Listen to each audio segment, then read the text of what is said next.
이럴 줄 알았다. 윤절연 응하고 나니까 그래 절연해서 그러면은 사형에 처해야지 마땅하다고도 해봐.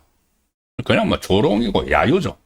민주당에서 이런 이야기가 나오고 친한계 한동훈부터 그렇게까지 이 고심 끝에 정말 여러 가지 고민 끝에 그런 어제 의원총회의 결의가 있었는데 그게 뭐 만족하라는 말은 아니지만은 오히려 이제 그것을 가지고 한술 더 떠서 공격을 하는 상황이 또 벌어지고 있습니다. 과거부터 그랬죠. 뭔가 이렇게 뭐 사과를 하라. 그러면은 사과를 해서 그게 거기서 끝나면은 좋은데 그렇지 않고 그거를 가지고 자 사과를 했으면은 잘못했다는 걸 인정한 것 아니냐.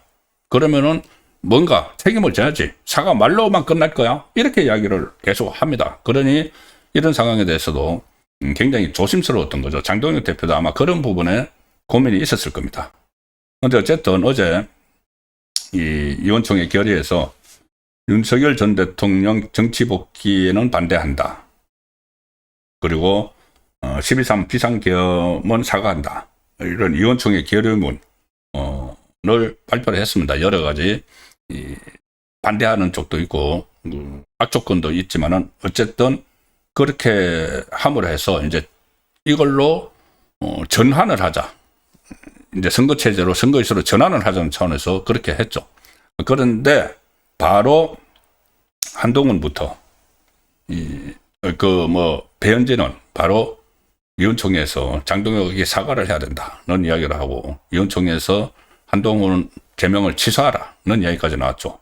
그리고 한동훈도 또 빛의 속도로 이렇게 이야기합니다.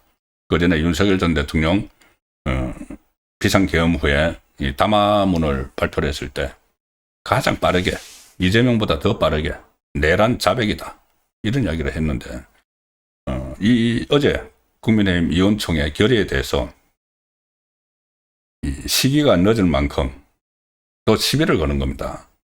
국민은 진정성이 있는지 냉철하게 보실 것이다. 그리고 국민들이 이해해야 할 부분이 있다. 뭐죠? 자기 제명 취소 안 했다고 하는 건가요? 라디오에 나와서 극복해야 할 윤의회의 노선은 계엄 옹호, 탄핵 반대, 부정선거 업무론이다. 현실에 존재하지도 않는 윤석열 정치 복귀를 반대할 것이 아니라 현명하게 계엄 옹호, 탄핵 반대, 부정선거 업무론을 반대해야 된다. 새로운 그거를 던지는 겁니다. 만약에 이거를 해도 이렇게 하면 안 되지만 이렇게 해도 또 다른 걸 던질 겁니다. 한동훈은. 그래서 이런 절연 이런 데 대해서 굉장히 조심스러워하는 분위기들이 있었던 거죠. 다른 우재준 이런 친한 게 잘 알지도 못하는 이런 사람들까지 나서가지고 우선 왜 내라는 내자도 언급이 안 되느냐, 이거 어떻게 해석을 해야 되느냐, 이런 말까지 지금 하고 있고, 박정훈 친한계까지 다 나서가지고 한동훈 복당을 시키고 고성국을 제명하라, 이게 후속 조치가 있어야 된다, 이렇게까지 다시 이 새로운 시비를 걸고 나서고 있는 상황입니다. 안에서 그러니까는 이 답하는 한술 더 떠는 거죠. 민주당은 그러면 계엄은 내란이 아니라던 장동혁 대표 입장은 뭐냐? 지방선거라는 눈앞의 위기를 타개하기 위한 미봉책일 뿐 아니냐? 자, 이런 말까지 하는데, 심지어 동아일보 보여드리겠습니다. 한병도 무슨 이야기를 했느냐? 국민의힘 이제는 윤 사형에 처해야 마땅하다는 목소리를 내기를 바란다. 윤 의계인가 절연하라. 그래서 지방선거 가지고 프레임을 만들어서 썼는데, 사실상 그런 결의가 나오니까 이제 그렇게 했으면 그러면은 윤석열 전 대통령 사형에 처해야 마땅하다 이런 말도 해야지.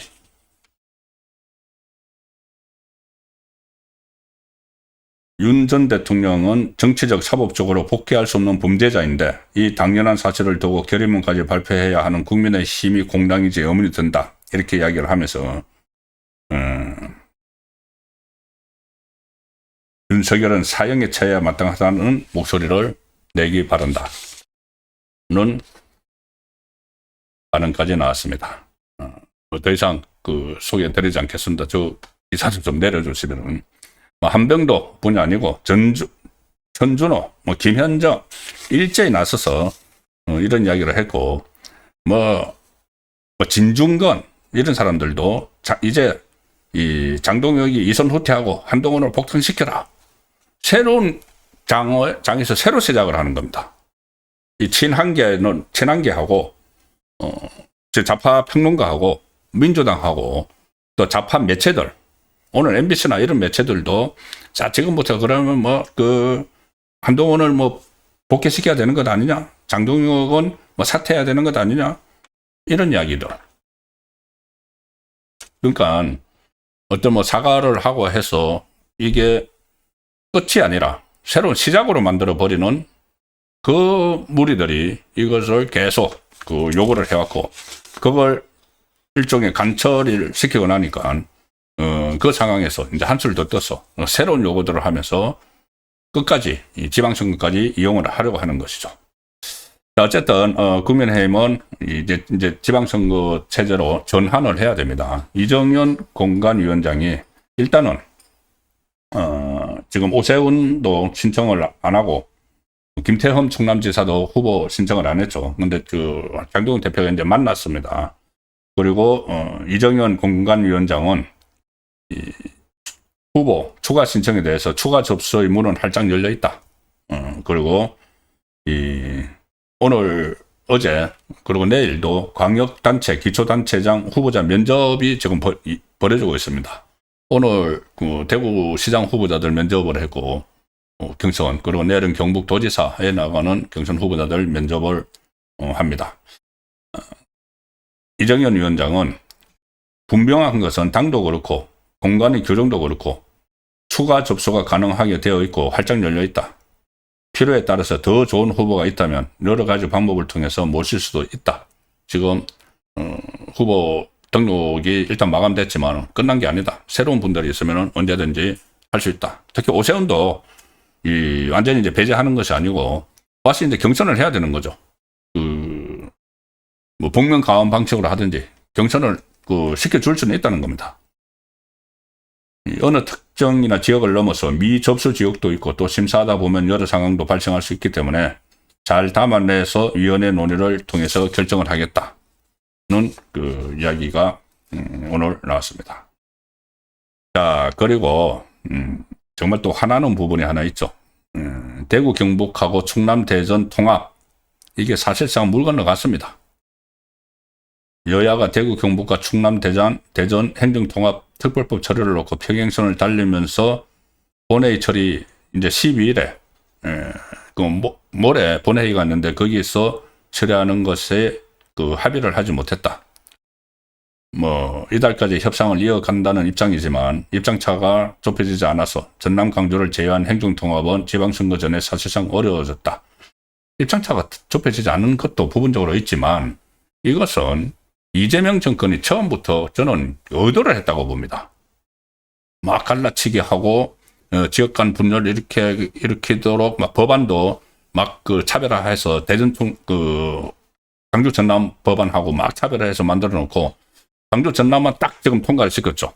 통과를 시켜서 여기 이제 앞으로 서울특별시에 준하는 그런 여러 가지 혜택을 주고 정부에서 20조 4년 동안 매년 5조씩 20조를 막 지원을 합니다. 엄청난 지원을 그게 하죠. 그런데 대전 충남이나 대구 경북이 같이 끼어들면은 돈이 모자라니까.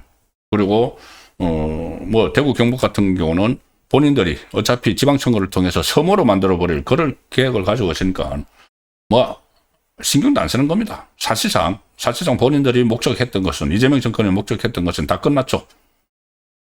강주 전남 해줬으니까. 그래서 철저한 지역 갈라치기가 이루어진 것 아닌가는 생각도 지울 수가 없습니다.